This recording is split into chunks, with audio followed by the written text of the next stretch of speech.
joining us now to talk more about Dan Yessian, his work, and his life is Dan Yessian, the founder of Yessian, a music production company in Farmington Hills. He wrote that iconic commercial jingle for Dietrich Furs. Dan Yessian, welcome to Detroit Thank Today. you for having us. Yeah. Absolutely. Also with us is Stuart Shevin. He is the film editor of an Armenian Trilogy.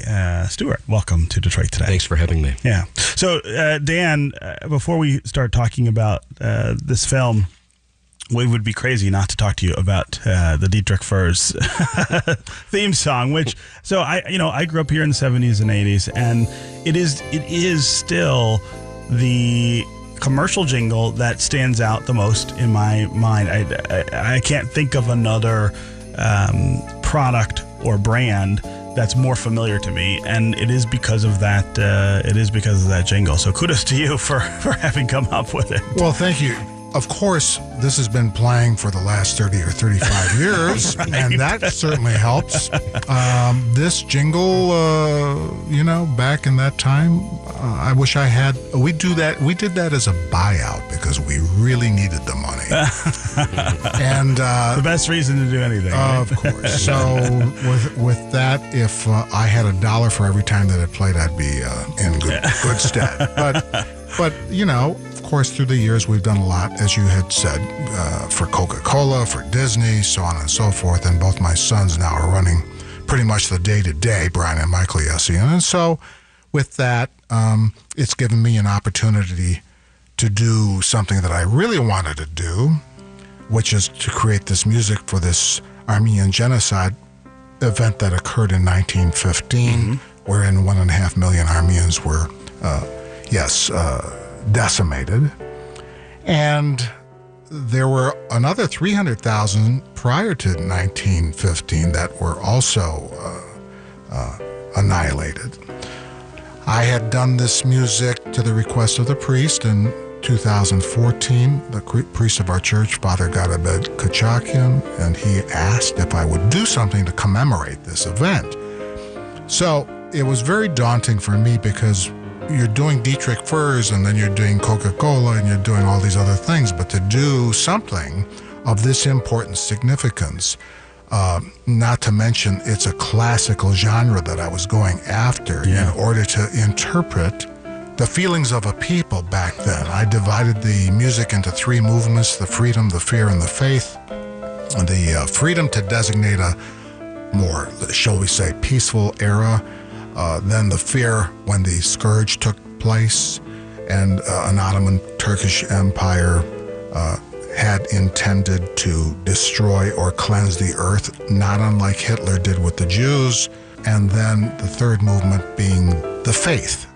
The faith movement is probably the least Armenian influenced in its texture. Armenian music is, first of all, takes on a lot of different kinds of time signatures. And it also has a lot of minor key in it. Minor in this country is considered sad. Minor in the Mediterranean might not be sad. It could actually be happy. So I decided to go both ways just to cover myself. And having done that, we did a duet that played at the Macomb Center for the Performing Arts that included the violin and piano. And then the thought was to do this 90-piece score. I didn't know where we were going to go with that, but it did end up playing in Yerevan, Armenia by none other than the Armenian Philharmonic Orchestra. We came back to the States, and then the thought was, could we make this into a documentary? I had my nephew, Matthew Yessian, filming over there, doing the footage, film, and the stills. I thought if we could do something that would even yet shine a light on this atrocity, and that it would create some meaning, some more meaning, because we are, after all, also a very, very visually driven society. I couldn't think of any better person than Stuart Shevin, who is sitting right next to me, to be able to create an arc, a story out of home movies. And it was such a delight. And I had known Stuart from years ago when we did a commercial for Dodge. Actually, I didn't know Stuart. He was working on the same project for Dodge, and that's how we kind of met. Yeah. So before we get to that, though, I want to go back to this time when you were essentially a jingle writer. I mean, you were somebody doing commercial work. Mm-hmm. And talk about how you got into that work in the first place, but then give us a little more about this transition. The business of doing music for advertising, when I started out in 1971 actually, was as a result of my wanting to be in the music business somehow or another. Mm-hmm. I had, prior to that, for 4 years taught speech and English at Redford High School in Detroit. I went into speech and English because the idea of doing music at higher education levels was not going to happen as a result of the fact that I can't really read music that well. I'm kind of an ear person. Not kind of, I am an ear person. I'm going to just make it honest. You know, I play sax and clarinet, and I use the piano to write and to compose, but frankly, I have to have people around me that are going to help me out in translating what I do. I had the clarinet teacher. Into notes on the page. The notes on the page, the notations. Of course, we got computers that can do that these days. But still, back in those days, no. I had my clarinet teacher sitting next to me in those early days, Mr. Lang, at my age of whatever I was, 8, 9, 10 years old. And he brought his clarinet. I had my clarinet. I would listen to everything that he was doing simultaneously with what I was trying to do. I started to memorize what he was doing. I wasn't really looking at the page. And after he went away, I continued to practice what I had heard. And therefore, when coming back that following week, Mr. Lang was, "Oh, Mr. Yessian, you're doing splendidly well. And you're not counting quite right yet." I always had a problem with counting, so that's a whole other deal. I don't want to get into that. So invariably, as time went on, yes, I got into the desire to do music. And after my teaching experience, I said, I've got to go to where I want to be. I love this. I love it. I love it. I love, so it was that. And I opened up, and it was very, very difficult in those early years. I would say that for the first 8 to 10 years, I was not doing that well.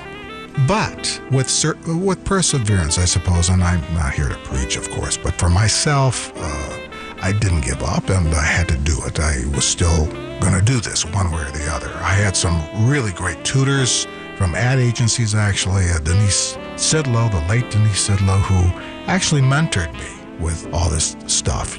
Under her tutelage, frankly, I was able to parlay into a business that has eventually grown to where it is, where we are in, yes, Detroit, but we're also in New York City and in LA and in Hamburg, Germany. So it's been a great experience. Yeah.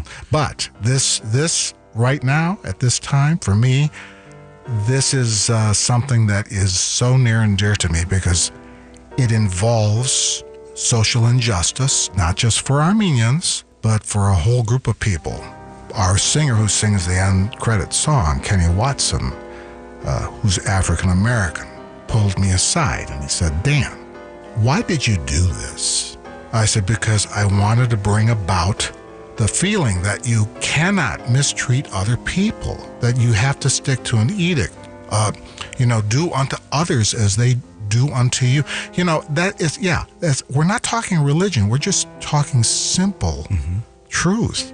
And he said, "Well, I'm asking because it really affects me in ways that I didn't expect when I was coming in to sing this session." So that was pretty cool. Yeah. So Stuart, Shevin, talk about what attracted you to this story, to make a film about this. Well, I've known Dan for many years. We first met over we were doing commercials together. And Dan and his family, Dan always approached me as being, how do you say it in Armenian, a mensch. Okay? Yeah, right. But when I thought about this film, when I think about getting involved in a film, I think about what kind of legs it has and what people will think about and what the takeaway will be afterwards and what those possibilities are. a lot of people want to do documentaries about what they ate in the morning or whatever. And, those are fine things to do, to talk about, but maybe doing a film is a little bit too much. But this film is about, obviously, atrocity, how we can come together. It's about denial of atrocity, which is a common theme, and it's a current theme when it comes to things like slavery in America, for instance, and people coming to terms with that. It's about the Holocaust. The wonderful thing about doing documentaries, I'll say it's kind of selfish on my part, it allows me a place to learn about a subject that you don't know about. When we got involved, I did a little bit of research. I went to go visit a friend of mine, Michelle Andonian, who's a wonderful photographer in the city and familiar with Armenian culture and doing work with it.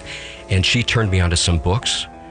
The issue about this atrocity in specifically with the denial of it and people not coming to terms with it and being able to move on really intrigued me. That, along with people connecting to their roots and the joy of that experience, very much attracted me, and I saw that as a possibility. So talk about how you create the story arc around this. Tell me, Stuart. Someone's got to fill me in on that. Well, it's not just a commercial this time. It's a story. It's building a story and seeing if there's a story there. Mm-hmm. That's the beginning challenge, and then trying to create something that your audience will be expanded upon. So it's not that you have to reach millions of people, okay? It doesn't have to be box office in that way, but it should reach a variety of people for it to work. And that I saw in this film. So the first thing I do is try to break it down into more universal themes that we can all connect with. And then it's a lot of back and forth. It's a lot of many, many, many hours to build that story. And the role of the music here in the film is important as well. I mean, Yessian writes the music for the 100th anniversary, but it really does shape the narrative of how you tell his story. Oh, definitely. I mean, the music is everything in it. And sometimes I would sit down and close my eyes and put a set of headphones on and just listen to the music and try to understand it and to feel it. Dan has some influence. There's a little bit of Bernstein going on here. To me, there's a little bit of Gershwin. Yeah, right. A little bit of Gershwin, a little bit of all that. The music has a lot of personality in it. And I've always been attracted to the clarinet. I even like klezmer. So it's listening to the music and letting that guide you, really. Yeah. Kind of sounds obtuse in a way, but that's the way it is. Yeah. We heard a little bit of the music that Yessian composed for this 100th anniversary of the Armenian slaughter at the beginning of the segment. Let's take a listen to just a little more of what he composed.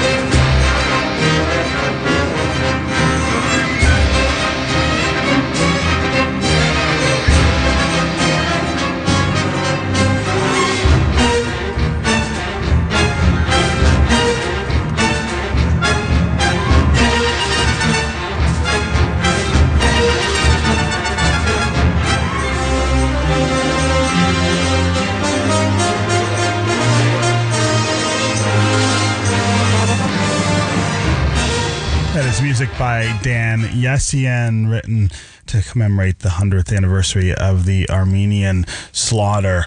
We're going to take a quick break, and when we come back, we're going to continue talking with Dan Yessian and Stuart Shevin about the film, An Armenian Trilogy, which is showing as part of the Freep Film Festival this weekend. Stay with us. We'll be right back with more Detroit Today.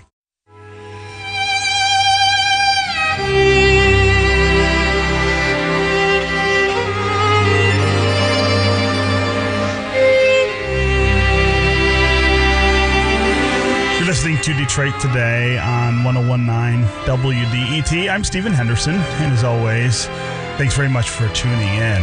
My guests are Dan Yessian, who is the founder of Yessian, a music production company in Farmington Hills. He is the man who is responsible for many familiar commercial jingles around here. And also with us is Stuart Shevin. He is the film editor of an Armenian Trilogy, which takes a look at Dan Yessian and his music and the turn from writing commercials to writing music, classical music, that commemorated the 100th anniversary of the slaughter of the Armenian people. That film is part of the Free Film Festival this weekend. It will have its world premiere April 13th at 12:30 p.m. at the Imagine Theater in Royal Oak. It will also be shown April 14th at 3 p.m. at the Patriot Theater in Grosse Pointe Farms. You can find more information at freefilmfestival.com. Dan, before we broke there, we were listening to the second movement of this music that you wrote. Talk about what you were thinking about when you wrote that. Of course, that would be the fear. That's the fear movement. The fear movement was my perception of what was happening when the Ottoman Turkish soldiers were landing on top of innocent Armenian civilians, men, women, and children alike. There's a gallop that ensues. It's those are the horses. Those are the Ottomans coming down. And then it goes bop, bop, bop, bop. Those were the spears. So I'm seeing things just as I would in a commercial. You know, when Stuart comes by with a 30-second spot that needs scoring, you have to think about what you're doing. It's not going to be just any piece of music, but it's got to be well thought out. And what is going to make that picture work for communicating? So now where are you getting that picture from, though, to write that movement? I'm getting it from source books, but I'd have to tell you I'm getting it from my grandparents. And my grandfather saw his first wife killed, murdered. The Turkish Ottoman Empire did some really, really bad things, not unlike the Jews. The Jews had their ovens. The Turks did not have ovens. They had their spears, and they gutted pregnant women. They castrated the men. They made them march through a desert until they fell down and died. So there's a lot to be said about this excessive cruelty. So it's that, but it's also about our world as it is. It's related to the world. It's related to this country. How do we keep wanting to batter each other excessively, even now, even in this country or in Syria or wherever there's going to be some kind of conflict? We have this penchant for wanting to create danger for others. Why? Yeah. So this film is easily relatable to these kinds of issues. I think. Sure. And of course we should note that there is an ongoing dispute between the Turkish people and the Armenian people about the nature of what happened and what to call it. Call it genocide, call it Holocaust, call it mass murder, call it slaughter, whatever it is. Those connotations are not as important to me as are the act of doing these things, not just to Armenians, but to people around the world. It's the Holocaust. It's slavery. It's King Leopold in the Congo. It's the Hutus and the Tutsis. It's the Native Americans. I mean, it's unfortunately one after the other. We have to look at them square in the eye. We have to talk it over. We have to face the facts so that we can move on. We have to face the truth. And boy, oh boy, that's a very tough thing to do these days for everybody. I'm just hoping to God that we can resolve differences by communicating. Dan Yessian, founder of the Yessian Music Production Company in Farmington Hills and author of the Armenian Trilogy. which commemorates the 100th anniversary of the Armenian slaughter at the hands of the Turkish Ottoman Empire. Dan, welcome, or thank you for being here with us on Thank you today. so much for having us. Absolutely. Also, Stuart Shevin, film editor of an Armenian trilogy, which is one of the films showing at the Freep Film Festival. Stuart, can we mention the tickets are sold out for Saturday's performance? Okay. But they are available. But they are for Sunday? For Sunday. Okay. And that's a 3 p.m. performance at the Patriot Cinema Theater in Grosse Pointe. You can find more information about how to see an Armenian trilogy at freepfilmfestival.com.